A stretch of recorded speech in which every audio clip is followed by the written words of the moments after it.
یاد رکھیں اللہ تین طریقوں سے دعا جو ہے اس کو آنسر کرتا ہے. یا اللہ اسی وقت دے دیتا ہے امیجیٹلی، یا اللہ جو ہے اس کو تھوڑا سا ڈیلے کرتا ہے، کیونکہ ظاہر ہے اللہ تعالیٰ اس بندے کو مزید نکھارنا چاہتا ہے. اللہ چاہتا ہے یہ میرے پاس آتا رہے، مجھ سے مانگتا رہے.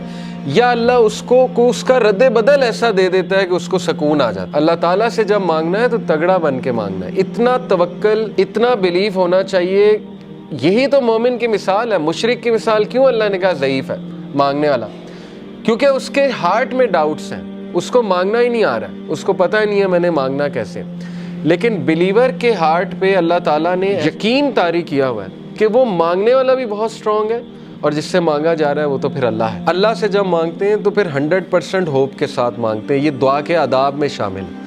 اللہ کے نبی صلی اللہ علیہ وسلم نے فرمایا تمہاری دعا تب تک قبول ہوتی رہے گی جب تک تم یقین سے مانگو گے. جیسے اس میں تھوڑا سا ڈاؤٹ آ گیا، جیسے اس میں یہ بات آ گئی کہ پتہ نہیں اللہ کرے گا نہیں کرے گا، تو وہ دعا پھر فالٹی دعا ہے، اس میں پھر کمی ہے. اس دعا میں اس میں پھر بہت زیادہ یقین آنے کی ضرورت ہے. تو اس لیے ان چیزوں پہ ورک کرنا چاہیے. دیکھیں ویلیو ایڈڈ چیزیں یہی ہے کہ اپنا یقین بڑھاؤ، اپنا توکل بڑھاؤ. یہ ہمارے کلچر میں ایک بات بڑی ہے نا کہ واسطہ دیتے ہیں، وہ کسی ولی کا واسطہ دیتے ہیں. اللہ کو نمبر 1 اپنے نیک اعمال کا واسطہ دے سکتے ہیں. جیسے وہ واقعہ ہے کہ 3 لوگ غار میں تھے، پتھر سامنے آ گیا، سٹک ہو گئے، نکلنے کا چانس ہی کوئی نہیں. اللہ نے پتھر ہٹا دیا. ایک نے کہا اللہ میرے ماں باپ سو گئے تھے، میں دودھ کا گلاس لے کے کھڑا رہا تجھے راضی کرنے کے لیے کہ اٹھیں گے تو میں پلا دوں گا، تو میں ساری رات کھڑا رہا. اگر تجھے یہ عمل پسند آیا تو اس کو پیچھے ہٹا دے. اللہ نے پیچھے ہٹا دیا تھوڑا سا.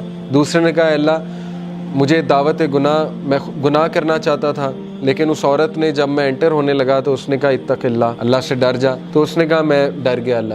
اب اللہ کو یہ عمل کتنا پسند آیا. حالانکہ کوئی کہہ سکتا ہے کہ یار وہ تو پہلے سے گناہ کرتا آ رہا ہے، یہ کیا بڑی بات ہے، پیچھے ہٹ گیا. نہیں، اللہ کو یہی تو پسند آیا ہے کہ وہ میرے ڈر سے پیچھے ہٹ گیا. تو اللہ از آل اپریشیٹو، اللہ اپریشیٹ کرتا ہے. اللہ نے پتھر ہٹا دیا. تیسرے نے کہا اللہ میں نے جو ہے وہ کسی نے میرے پاس بکریاں رکھوائی تھیں، بکریوں کے بچے ہو گئے تو اس سے میں نے کچھ پروفٹ کما لیا. جب وہ واپس آیا میں نے اسے بکریاں بھی دی اور وہ پروفٹ بھی دیا.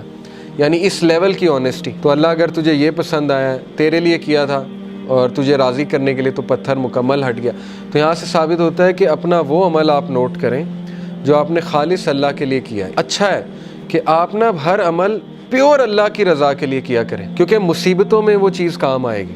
ٹھیک ہے نا، جب آپ پہ مشکل وقت آئیں گے تو آپ وہ کوٹ کر سکتے ہیں. اس میں کوئی پرائیڈ نہیں ہے کوٹ کرنے میں، بلکہ تو اچھی بات ہے کہ اب آپ اپنا ہر عمل میک شور کریں گے کہ وہ اللہ کی رضا کے لیے ہو، خالصتاً میں اللہ کو راضی کرنے کے لیے کروں. اور یہ کہ اللہ کے ایٹریبیوٹ سے اسے پکارا جا سکتا ہے، اللہ کو اس کے ناموں کا واسطہ دیا جا سکتا ہے. اے اللہ تو الجبار ہے، تو الفتاح ہے. الفتاح کون ہوتا ہے؟ راستے کھولنے والا. جب سارے راستے بند ہیں تو اللہ الفتاح ہے. تو یہ ہے اصل میں دعا کرنے کا طریقہ اور دعا کرنے کا ادب.